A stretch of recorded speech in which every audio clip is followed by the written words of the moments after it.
Sir కవిత కొత్త party పెడతారనే ప్రచారం పెద్ద ఎత్తున వినిపిస్తోంది సార్. కొన్ని పేర్లు కూడా వినిపిస్తూ ఉన్నాయి. టీబీఆర్ఎస్ అనే ఒకటి, తెలంగాణ రాజ్య సమితి, అంటే టీఆర్ఎస్ పేరు వచ్చేలా తెలంగాణ రాజ్య సమితి అని చెప్పేసి. సో ఇప్పటికే కాంగ్రెస్ నో చెబుతోంది, కాంగ్రెస్ పార్టీలోకి కవితను ఆహ్వానించము అని చెప్పి మహేష్ కుమార్ గౌడ్ కూడా నిన్న చెప్పేశారు. అండ్ భారతీయ జనతా పార్టీలోకి వెళ్ళే అవకాశం లేకపోవచ్చు, బీఆర్ఎస్ ఎలాగూ సస్పెండ్ చేసింది కాబట్టి. తెలంగాణలో ఒకవేళ కవిత కొత్త పార్టీ పెడితే స్పేస్ ఉందా సార్ కొత్త పార్టీకి? అండ్ తెలంగాణ రాజకీయాల్లో కవిత ప్రభావం ఎంత? మీరు అన్నట్లు ఇమీడియట్గా అయితే ఆమె కాంగ్రెస్లోకో బీజేపీలోకో వెళ్ళే పరిస్థితి లేదు. ఎందుకంటే కవితను పార్టీలో చేర్చుకుంటే తమ ప్రయోజనం కన్నా నష్టమనే కాంగ్రెస్ భావిస్తోంది, బీజేపీ భావిస్తోంది. ఎందుకంటే కేసీఆర్ కుటుంబంలో చిచ్చు పెట్టారని ప్రజలు శాపనార్థాలు పెట్టచ్చు. ఎందుకంటే సమాజంలో మనది చాలా సెంటిమెంటల్ సమాజం. తండ్రి బిడ్డలను కూతుళ్లను వేరు చేశారు, ఇలాంటి భావన కూడా వచ్చినా ఆశ్చర్యపడాల్సిందేం లేదు. అయ్యో పాపం కేసీఆర్ని అన్యాయం చేస్తున్నారు అని. సో అందువల్ల ఇప్పటికిప్పుడు కాంగ్రెస్, అందులో ఆమె ఆల్రెడీ రేవంత్ ప్రభుత్వాన్ని, కాంగ్రెస్ను విమర్శిస్తోంది. బీజేపీని, అసలు బీజేపీ బీఆర్ఎస్ కలవడాన్ని తాను వ్యతిరేకించానని కూడా చెప్తోంది. అయితే రాజకీయాల్లో శాశ్వతంగా డోర్లు మూసేసి ఉండవు. సో ట్రంప్ దెబ్బకు భారత్ చైనాలే కలుస్తున్నప్పుడు మీకు వీళ్ళు కలవరా? ఇట్లా మనం ఎన్ని చూడలేదు. ఇప్పుడు వైఎస్ షర్మిల రేవంత్ రెడ్డి పైన చేసిన విమర్శలు మనం మర్చిపోయాము. వైఎస్ఆర్ తెలంగాణ పార్టీ నాయకురాలుగా మరి అలా పరిస్థితి ఏంటి? రేవంత్ రెడ్డి తెలంగాణలో కాంగ్రెస్ ముఖ్యమంత్రి, షర్మిల ఆంధ్రప్రదేశ్లో కాంగ్రెస్ అధ్యక్షురాలు, ఇద్దరు ఒకే వేదికపై కూడా ఆంధ్రప్రదేశ్లో కాంగ్రెస్ పార్టీ వేదికలపైన మనం చూడలేదా? అందువల్ల రాజకీయాలు అలా ఉండవు. మీకు రేపు బీజేపీ అయినా కాంగ్రెస్ అయినా రేపు రాజకీయాల్లో అవసరం అనుకుంటే, ఉపయోగం అనుకుంటే వారేం కవితకు దారాలు ముయ్యరు. చంద్రబాబు నాయుడికి మా డోర్స్ క్లోజ్ అని అమిత్ షా అన్నాడు. తెలుగుదేశం వాళ్ళు అమిత్ షా పైన కార్ల పైన రాళ్ళేయించారు, మోడీకి నల్ల జెండాలు చూపారు, మేమెట్లా కలుస్తాం అని బీజేపీలో ఎన్ని మాట్లాడలేదు, కానీ తర్వాత కలవలేదా? అందువల్ల రాజకీయాల్లో అలా ఎక్కడా ఉండవు. కానీ ఇప్పుడున్న పరిస్థితుల్లో మాత్రం మీరు అన్నట్లు కవిత కాంగ్రెస్లోనూ బీజేపీలోనూ కలవడానికి స్కోప్ కనబడలేదు. అందువల్ల ఆమె బహుశా సొంత పార్టీయే పెట్టవచ్చు. పెట్టినప్పుడు ఏ రకమైన ప్రభావం ఉంటుంది అనేది మనం జోస్యం చెప్పలేము. కానీ ఫ్యాక్టోరల్ ఎనాలిసిస్ కనుక చేస్తే ఏంటి, ఒకటి, ఒక పొలిటికల్ స్పేస్ ఉండాలి. ఫస్ట్ ఒక పార్టీ పెట్టాలన్నప్పుడు మీరు చరిత్రలో పార్టీలను ఆవిర్భావ దశ నుంచి చూడండి. ఆ పొలిటికల్ స్పేస్ ఉన్నప్పుడు, ఆ స్పేస్ను క్యాప్చర్ చేసుకున్నప్పుడు క్లిక్ అయ్యాయి. ఎంత ఇన్ఫ్లుయెన్షియల్ పీపుల్ అయినా ఆ స్పేస్ను లేనప్పుడు అది ఒక దశకు వచ్చి ఆగిపోయాయి. దానికి ఉదాహరణ మనకు ఎన్టీ రామారావు, చిరంజీవి. కాంగ్రెస్ పార్టీ పట్ల తీవ్ర వ్యతిరేకత ఉండి ప్రతిపక్ష పార్టీలు, జనతా పార్టీ కావచ్చు, కమ్యూనిస్ట్ పార్టీలు కావచ్చు, ఏవి బలంగా లేని రోజుల్లో ప్రజలు కాంగ్రెస్ పార్టీని ఎట్టి పరిస్థితుల్లో ఓడించాలని ఒక బలమైన కోరిక ఒకవైపు, కాంగ్రెస్ను ఓడించడానికి ఆ రోజు ఉమ్మడి రాష్ట్రంలో 294 సీట్స్లో క్యాండిడేట్లు కూడా పెట్టగలిగే పరిస్థితిలో ఏ ప్రతిపక్ష పార్టీ లేదు. అప్పుడు ఎన్టీ రామారావు పార్టీ పెట్టాడు, సూపర్ హిట్ అయిపోయింది. కానీ చిరంజీవి వచ్చే వరకు Chiranjeevi is equally influential actor. కానీ అప్పుడు రాజశేఖర రెడ్డి, చంద్రబాబు నాయుడుల మధ్య ఆంధ్రప్రదేశ్ రాష్ట్ర రాజకీయం రెండుగా డివైడ్ అయి ఉన్నప్పుడు చిరంజీవి పార్టీ పెట్టాడు. అందువల్ల చిరంజీవికి ఆ పొలిటికల్ స్పేస్ కాస్త 18% దగ్గర ఆగిపోయింది. 18 సీట్లకే ఆగిపోయాడు. ఆ మేరకు non Congress, non TDP political space ఒక 20% ఉంది కనుక ఆ స్పేస్ మాత్రమే చిరంజీవి తీసుకోగలిగాడు. అందుకే నేను చాలాసార్లు చెప్తూ ఉంటాను, చంద్రబాబు నాయుడు ప్రపంచ బ్యాంక్ అనుకూల ఆర్థిక విధానాలు అనుసరించిన సమయంలో 2002 ఆ ప్రాంతంలో పెద్ద ఎత్తున చంద్రబాబు నాయుడు ప్రభుత్వం పట్ల వ్యతిరేకత పెరుగుతూ వచ్చింది. మనకు బషీర్బాగ్ విద్యుత్ ఉద్యమం చూసాం, ఇవన్నీ చూసాం. అప్పటికి ఇంకా రాజశేఖర్ రెడ్డి పాదయాత్ర పెట్టక ముందు కాంగ్రెస్ పార్టీ రాష్ట్ర నాయకుడు రాజశేఖర్ రెడ్డి పూర్తి స్థాయిలో ఎమర్జ్ కాకముందు చిరంజీవి కనుక పార్టీ పెట్టి ఉంటే రాజకీయం వేరే రకంగా ఉండేదని నా నమ్మకం. అట్లా ఇఫ్స్ అండ్ బట్స్ మనం చెప్పలేం, ఒక పాసిబిలిటీ ఉంటుంది.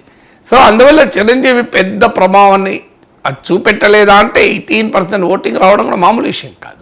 కానీ అధికారానికి రాలేకపోయాడు. ఈ రెండు కంపారిజన్లో మనకు క్లాసిక్ ఎగ్జాంపుల్. అందువల్ల మీకు ఎప్పుడు కూడా ఒక పొలిటికల్ స్పేస్ ఉండాలి. ఇప్పుడు జగన్మోహన్ రెడ్డి, చంద్రబాబు నాయుడుల మధ్య ఆంధ్రప్రదేశ్ విభజిత ఆంధ్రప్రదేశ్ రాజకీయం విడిపోయినప్పుడు 2019లో పొలిటికల్ స్పేస్లో పవన్ కళ్యాణ్ 6% 7% ఓటింగ్ ఉండి కూడా ఏమీ చేయలేని పరిస్థితి. ఆయనే 2 చోట్ల ఎమ్మెల్యేగా ఓడిపోయాడు, భీమవరం అండ్ గాజువాకలో. కానీ మీరు గమనించండి, 2024లో జగన్ వ్యతిరేక పొలిటికల్ స్పేస్ కన్సాలిడేట్ అయి అందులో పవన్ కళ్యాణ్ భాగమయ్యాడు కనుక మీకు 21 సీట్లు 100% స్ట్రైక్ రేట్ వచ్చింది. అంటే వాళ్ళు ఈ ఉదాహరణలు మనకి ఏం చెప్తున్నాయి? There should be a political space. ఆ పొలిటికల్ స్పేస్ను యాక్టివ్ కాలి. ఇప్పుడున్న సిచ్యువేషన్లో కవిత ఆ రకమైన పొలిటికల్ స్పేస్ ఏమైనా ఉందా అంటే లేదు అనే ఆన్సర్ వస్తుంది. మీకు కాంగ్రెస్ పార్టీ ఒకవైపు, కాంగ్రెస్ పార్టీకి ఛాలెంజర్గా బీఆర్ఎస్, బీజేపీలు బలంగా ఉన్నాయి. ఇప్పుడు థర్డ్ అపోజిషన్ పార్టీగా పొలిటికల్ స్పేస్ అయితే యాజ్ ఆఫ్ టుడే కనిపించడం లేదు. ఇక రెండవది ఏంటి? పొలిటికల్ స్పేస్ ఇప్పుడు లేకపోయినా తన విశిష్ట ప్రత్యామ్నాయ స్వభావం రీత్యా పొలిటికల్ స్పేస్ను వారే క్రియేట్ చేసుకోవచ్చు. అంటే ఉదాహరణకు మీకు ఆమ్ ఆద్మీ పార్టీ ఢిల్లీలో రాజకీయం కాంగ్రెస్ బీజేపీల మధ్య పోలరైజ్ అయిన సమయంలో ఎవరూ ఊహించలేదు కదా. కానీ ప్రజల్లో కాంగ్రెస్ పట్ల వ్యతిరేకత, బీజేపీ పట్ల వ్యతిరేకత ఈక్వల్గా ఉంది.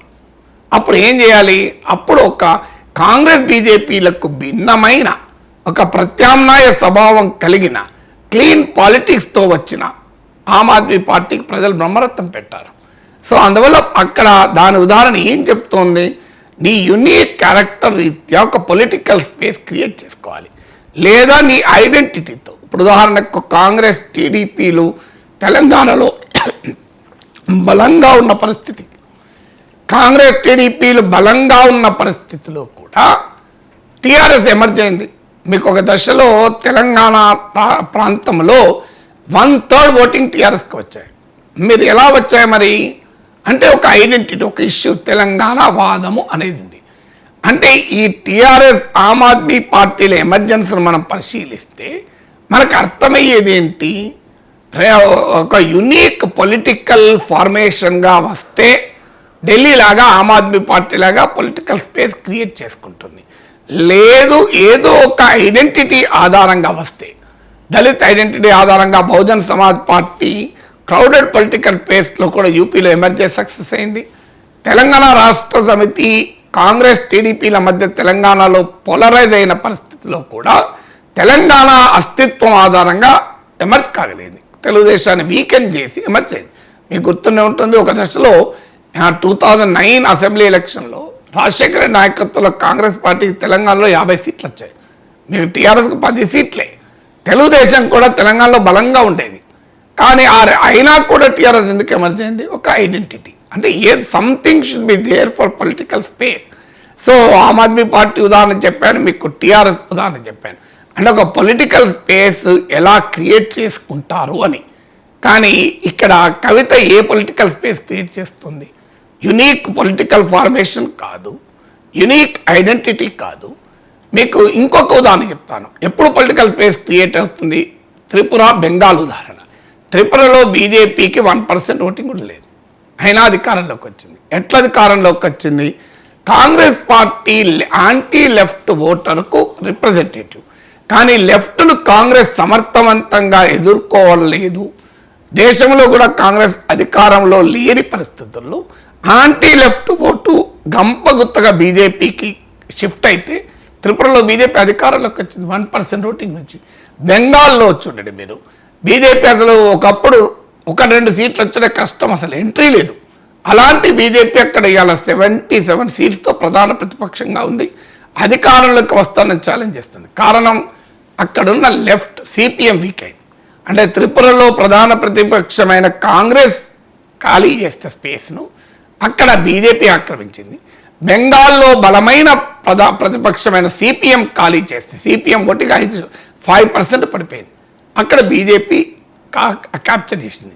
అంటే ఒక ఎగ్జిస్టింగ్ ఆపోజిషన్ పార్టీస్ కనుక వేకేట్ చేస్తే, అంటే వాళ్ళు బాగా బలహీన పడితే అప్పుడు పొలిటికల్ స్పేస్ ఉంటుంది. మరి ఇవాళ కాంగ్రెస్కు ప్రత్యర్థిగా ఉన్న బీఆర్ఎస్ కానీ బీజేపీ కానీ బలహీనపడే పరిస్థితి ఉందా? కవిత బలహీనపరచగలిగే స్థితిలో ఉందా? అందువల్ల మీకు అనేక రకాల ఉదాహరణలు చెప్పాను పొలిటికల్ స్పేస్కు. దేశం మొత్తం మీద ఒక యునీక్ పొలిటికల్ ఫార్మేషన్ కాదు, ఆమె తెలంగాణ లాంటి ఐడెంటిటీ లేదు, ప్రతిపక్ష స్పేస్లో ఉన్న ప్రధాన పార్టీలు ఏవి వీక్ కాలేదు, వీక్ చేసే పరిస్థితి లేదు. మరి ఏ రకంగా పొలిటికల్ స్పేస్ క్రియేట్ అవుతుంది? సో చూడాలి.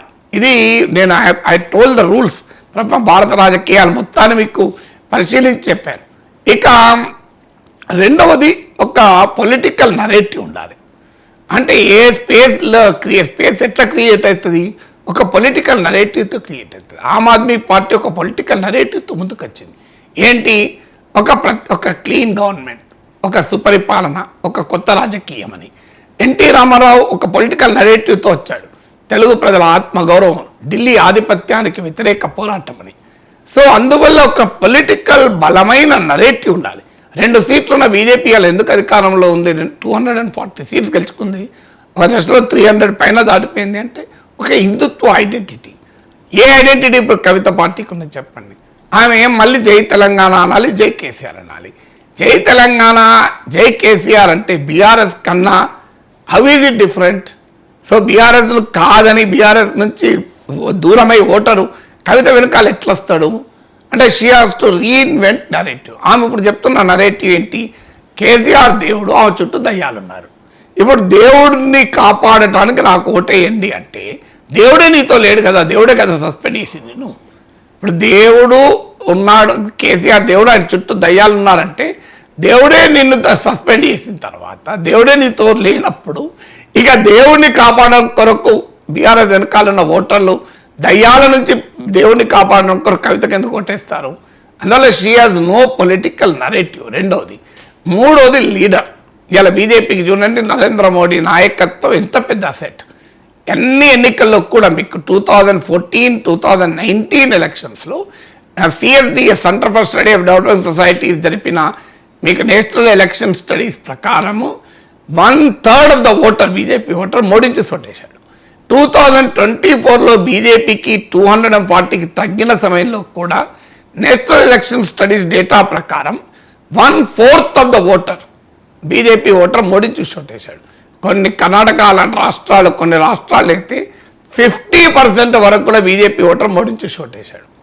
ఇవాళ కవితకు ఆ రకమైన పొలిటికల్ ప్రొఫైల్ తెలంగాణలో రేవంత్ రెడ్డి, చంద్రశేఖర్ రావు, కేటీ రామారావు, హరీష్ రావు, మీకు బండి సంజయ్,